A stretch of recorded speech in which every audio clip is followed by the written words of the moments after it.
People, what's going on? First and foremost, all praises be to the Most High. All praises, honor, glory go to the Most High. Second, thank you if you tuned in. If you supported the channel, I appreciate that. It's Pilgrims in the Earth. We about to get into something kind of new today.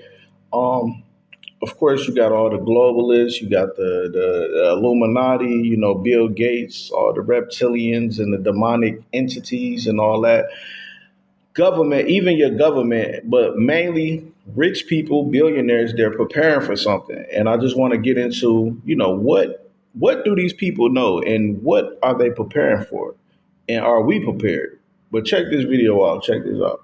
Could you describe a Raven Rock to me, like what it is, what it's for? No. Raven Rock, like Area 51, remains one of the U.S. government's most classified installations. It's all part of a plan that was hatched 70 years ago. In the 1950s, the government came up with plans for a deep underground command center where the president and, a few hundred staff members not only could take shelter, but also could direct a nuclear war. The plan is called Continuity of Government, or COG. At any moment, we could see thousands of members of the government completely wiped out. But there's a secondary government, a shadow government that is ready to take over at a moment's notice.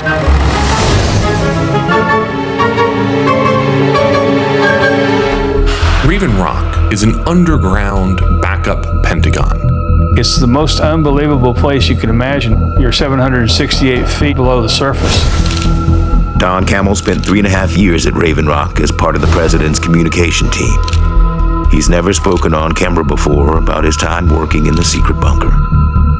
Basically, they carved out a city underground that could survive a direct hit from a nuclear blast.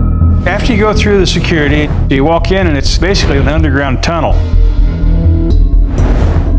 There's a glass door that was 3.5 foot thick that weighed 30 tons. You go through like an airlock, and they had 2 of those doors, and then you walk another half a mile. A half mile deeper into the mountain is the bunker itself. And you're going past 5 buildings. Those represent the 5 rings of the Pentagon. And each of those buildings are 3 stories tall, and they probably have 50 to 80 offices per floor. The buildings are mounted on springs to survive the shock waves from a nuclear blast. There's a common cafeteria capable of serving 3,000 people 3 meals a day for 30 days on lockdown. They had a barber shop in there with 1 chair. It's got massive reservoirs, generators, even a crematorium if needed, post office, medical facilities, and emergency command and communication links to the U.S. military all around the world. As part of the White House team, Camel had access to the most restricted part of the bunker. The presidential suite. The presidential suite is a very secure area. The other people in the site, they had no access, and they were very, very curious as far as what was behind the door. The presidential bedroom was, of course, a king-size bed. Then there was a separate kitchen set up in our suite to feed 30 or 40 people. The presidential office overlooked the war room, which had the same display that was a duplicate of what they had in the Pentagon. We would look down, and of course they'd look up, and they couldn't see through the glass because it was a one-way glass. To understand why these bunkers were created, you have to rewind to the 1950s. For some, it was America's golden age. But it was also the dawn of a ruthless fight for global supremacy. I had to stop it there real quick. So he said a ruthless fight for global supremacy, right? So that's the narrative, right? A ruthless fight for global supremacy. But of course, they say they built these bunkers for, like a nuclear fallout. But please believe, man, like, while we're just going back and forth to work, while we're playing the money game, the monopoly game that they created, the bankers and all these, we believe in these politicians and all this back and forth, man, I'm starting to believe that a lot of this war stuff is planned. And a lot of the stuff that we see on TV, it just ain't real. Because think about this, right? Albert Pike, right? Check it out right there. Albert Pike said there will be 3 world wars. What was he receiving this information from? Where was he receiving this information from? And are they planning this out themselves? And is Iran involved? Is Russia involved? This is the big questions that we got to start asking ourselves. Because, like I say, we're living in these societies, going to work, trying to pay bills, just like they've always been doing back in the day, during World War I, World War II, until these Great Depressions happened. So you have these rich elite people. All they got to do is set something off, some type of war or some type of nuclear situation, and they just go run into their bunkers and they just watch us on the screen panic and fight for resources. So are we in that situation, or are we reaching that situation again? I don't know, man. It's getting real, though. It's getting real. Far-fetched. Like, it's two main things that they can bring through war, right? They can bring, of course, people lose their lives. So their main agenda have always been depop. They're trying to depop, a large majority of the population. So the remaining population, they can have what? Control. They want control, because guess what? People are starting to wake up. Not just, the black African Americans, but all around the world, people are waking up. They're getting tired of slaving at these companies and wait until the government pull the plug or start bringing the AI to take over their jobs.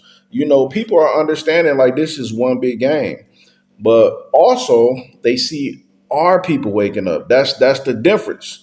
Our people are waking up. Who? The children of Israel, the lost sheep of the house of Israel. And look, I'm gonna show you what's in their mind, right? This is Wisdom of Solomon, chapter 5.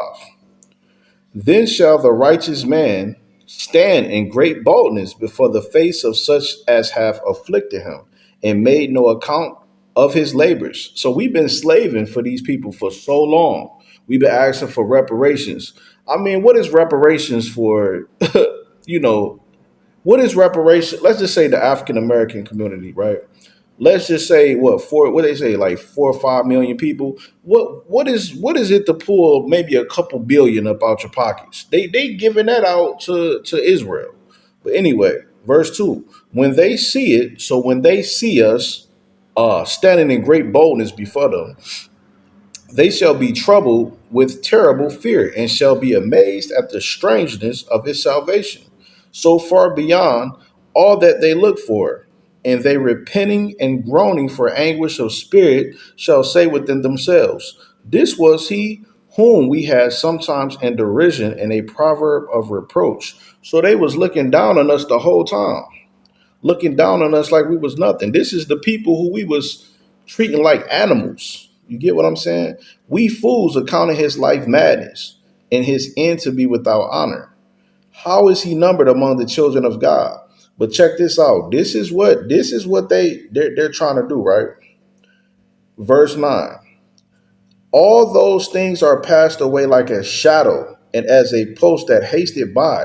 They know that their time is short. Who is their God? Satan, right? They worship Baal and all that. So Satan knows he had but a short time. So what is he doing? He's causing havoc. He's causing havoc. So verse 10, and as a ship that passeth over the waves of the water, which when it is gone by, the trace thereof cannot be found, neither the pathway of the keel in the waves. So they have to usher in their world. Of course, this is Satan kingdom already, but it's still confusion. You still got Christians who think they following the Christ. You still got Muslims. It's still like a long. You got evil and you got good. There's no right side that people know that they're following evil. So they have to put evil totally out there, so you know exactly what you're doing. You know what I'm saying? So you either is or you ain't. Even Christ said, be ye hot or cold. If you lukewarm, he gonna spew you out his mouth. So just like the Most High in Christ, he wants you one way. You get what I'm saying? Evil is evil. If you evil, stand over there. If you serving the Most High, stand over here. Same way with Satan. You're not going to be able to hide in the crevices, and But anyway, so these people they're on a they're not doing these things randomly. They have a planned out agenda that they're following. One world government, one world military, one world currency, all that. So they have to do certain events to roll these things out. One, right? So yeah, you're hearing of all this oneness. At some point, there has to be some type of agreement, amongst the nations. But think about it, right? What's kind of standing in the way of this world control is freedom, and one thing about America kind of breeds or influences that freedom. Man, believe it or not, America has been like the staple or the example of how to fight against oppression. When you look at the 70s, the 60s, the Black Panther movement and all that, a lot of nations, they look at that and use that as a driver for them, because we're not the only people being oppressed. So, you got that, what's going on in Palestine and all that. So they got to stump out freedom of speech. They got to stump out that, they got to stump out that loud voice in America, because once they stump that out, they rolling out their agenda. So a lot of these bunkers, hey man, you see these data centers, you see, I was just about to play the video, right?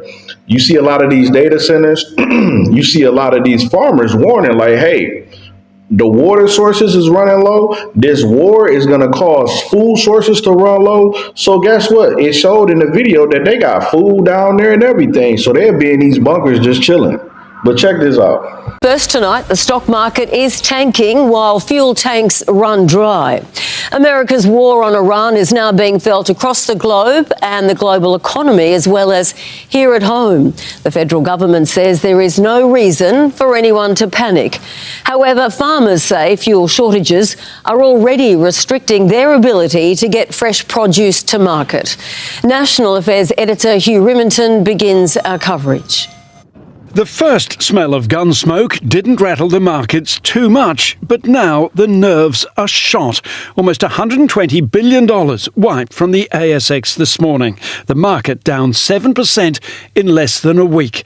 Oil prices up 30%, with more to come if this war continues. Farmers say fuel shortages could soon stop fresh produce reaching our supermarket shelves. That is serious. I don't think these wicked people would strategically plan these things to make the poor suffer. Because guess what? When all these prices rise and all these resources is limited, who's going to be affected by it? Not the people in the bunkers. Do you got a bunker? I don't have a bunker. I don't have access to a bunker. I don't know anybody. So these are the people who's causing the chaos. They're rolling this war, this whole thing out.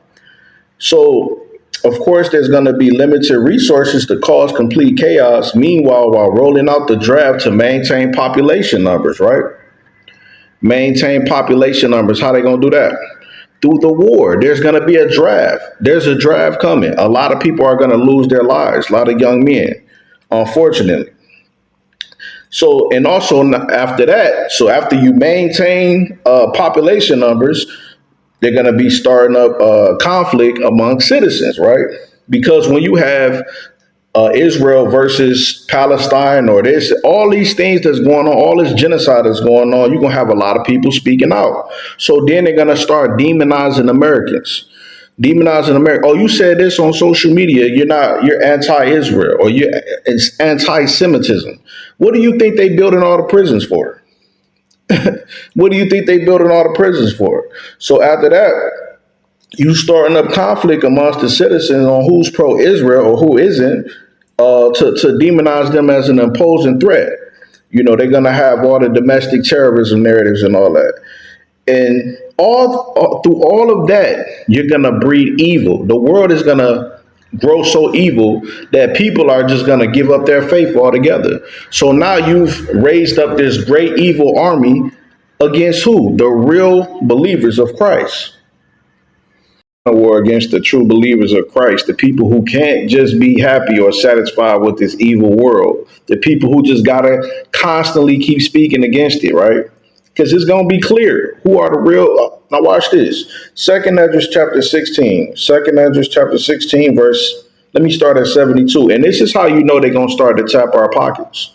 You know, for y'all who can't let them houses go, can't let that money go, can't let the system that, you know, of government giving you digital cash or whatever you want. If you in love with that type of stuff, you might not make it through this. I'm gonna tell you why. Verse 72. For they shall waste and take away their goods and cast them out of their houses. Right? Then shall they be known who are my chosen, and they shall be tried as the gold in the fire. Right? So to some degree, the Most High is going to allow this to happen for us to be tested. You know what I'm saying? It's bound to happen. And this is why I'm so big on self-sustainability and building community, because there has to be a separation from these systems. When you talk about these 15-minute cities, when you're talking about the mark of the beast system and all that, how are you going to operate outside of that? You're just going to wait till it roll out and you're just going to say, okay, it's time for me to go off. You have to prepare before that. So that's why all these videos is talking about currency and a social credit system. So what is that? They're going to move cash out the way. We don't have much time for cash. I'm going to tell you that right now, because cash gives us too much freedom. You know, that privacy will be gone. And plus, contrary to popular belief, man, this world, building up this kingdom has not been of the Most High. You know, the dependence that we have on the grocery stores, dependence that we have on these jobs, it's all Satan's kingdom. Because if we were living under the Most High, we all will be farmers.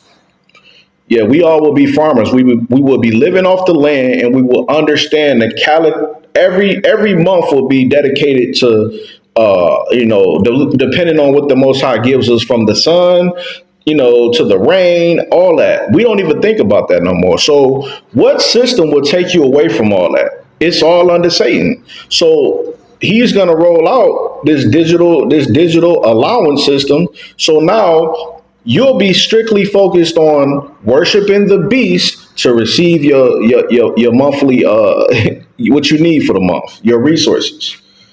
So that's the total beast system. It's not that complicated. I've got bad news and good news. First, the bad. The doomsday clock is currently set at 2.5 minutes to midnight, which is the closest the world has been to monumental catastrophe for the last 64 years. We can thank nuclear weapons, climate change and Donald Trump for that scary scenario.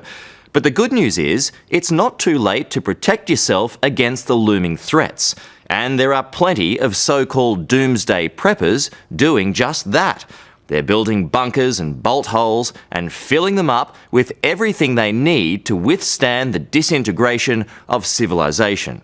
Which brings me to some more bad news. The cost of survival doesn't come cheap. All eyes are on Hurricane Sandy. Only a year after the deadly Deepwater Horizon explosion, finger pointing. Met with an Ebola patient who recovered. The fake news. Financial security of all Americans.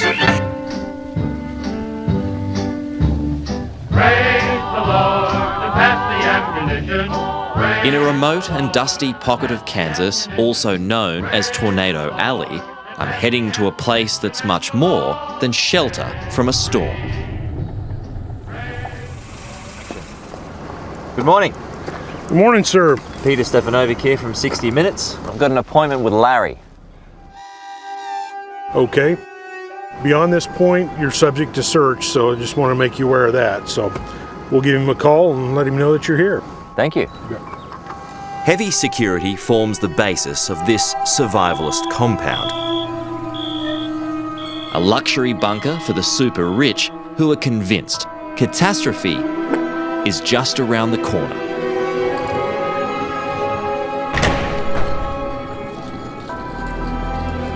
As the condo's mastermind and developer, Larry Hall is the man you want to know if doomsday ever happens. Welcome to the Survival Condo. Nice to be here. Come on in. Okay.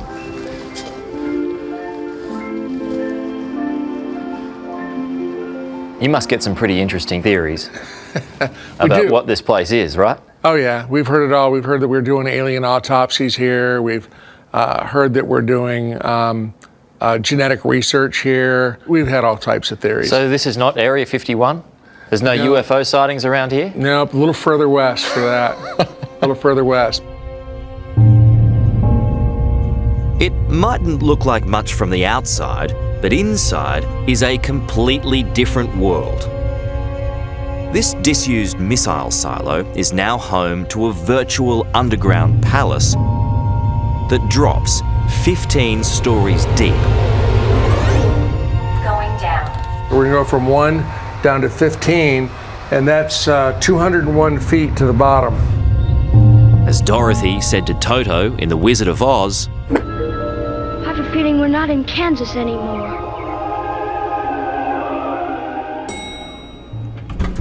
Here we are. It's a nuclear-hardened luxury condominium complex. Instead of protecting a nuclear warhead, I'm protecting families. there are a dozen private and luxurious apartments here worth up to $4 million each. But there's so much more to post-apocalypse living. A hospital, schoolrooms for the kids, and rock climbing for the adventurous. There's a cinema, of course. The most important room. Spend a lot of time here. Yeah, I bet. And even a tropical concrete paradise. The beach. But we've got a kids' water slide and waterfall in here. So it's a little piece of the tropics right here, right here in central Kansas. When crisis strikes, SWAT-style trucks will pick up owners within a 600-kilometre radius. So this is the food store. And once safely inside, residents and their families can live here, off the grid, indefinitely. Do you think after a while people might start to crave, a fresh apple or some fresh fruit of any kind? Well, that's what we grow in the hydroponics. You got that covered? Yeah.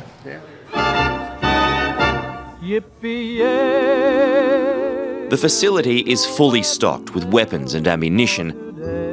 There's even a shooting range. Man, that's crazy. Bro got a whole, he got elevator floors of, where did he get that license from? You know what I'm saying? What kind of, where did he get, what connect he got to do that? You get what I'm saying? We can barely get a fishing license. You get what I'm saying? Or a hunting license. You can barely even collect rainwater in America. That's illegal. Or be homeless. Being homeless is illegal, but this guy can build a whole fortress probably miles long. He got certain rooms for everything. He got, that's crazy, bro. That's how this is not our kingdom, though. That's how this is not our kingdom. And best believe that won't save them. That will not save them. And I'm going to show you that. Let's go to Revelation chapter 6. Revelation chapter 6. I'm going to go to verse 14. Revelation 6 and 14. Because when judgment come, or when Christ come, when Christ come, they going to get pulled up out of them bunkers. This is verse 14. And the heaven departed as a scroll, when it is rolled together, and every mountain and island were moved out of their places. And the kings of the earth, and the great men, and the rich man, the rich man, and the chief captains, and the mighty men, and every bondman, and every free man, hid themselves in the dens and in the rocks of the mountains. What are they hiding from? What are they building all these bunkers from? What are they trying to escape from? And said to the mountains and rocks, fall on us and hide us from the face of him that sitteth on the throne and from the wrath of the Lamb. For the great day of his wrath is come, and who shall be able to stand? So, why would you be trying to run from that? Why are you trying to run from the revenger of the righteous if you're not righteous? You know what I'm saying? So there you go, man. There you have it. I didn't want it to be too lengthy, but I kind of wanted to get into some things, but I did want to show this content to, let you know these people are preparing. They're building their bunkers, and all that. But guess what? Faith is going to be our currency through this, man. You can have all the money you want, all the land you want, but at the end of the day, it will be faith. Because we're going to need that to get through a lot of these tough times. Hey, I ain't got no bunker. All I got is faith. So yeah, man, it's Pilgrims in the Earth. I appreciate y'all. If y'all watch this whole thing, please share it. Please like it. Peace, y'all.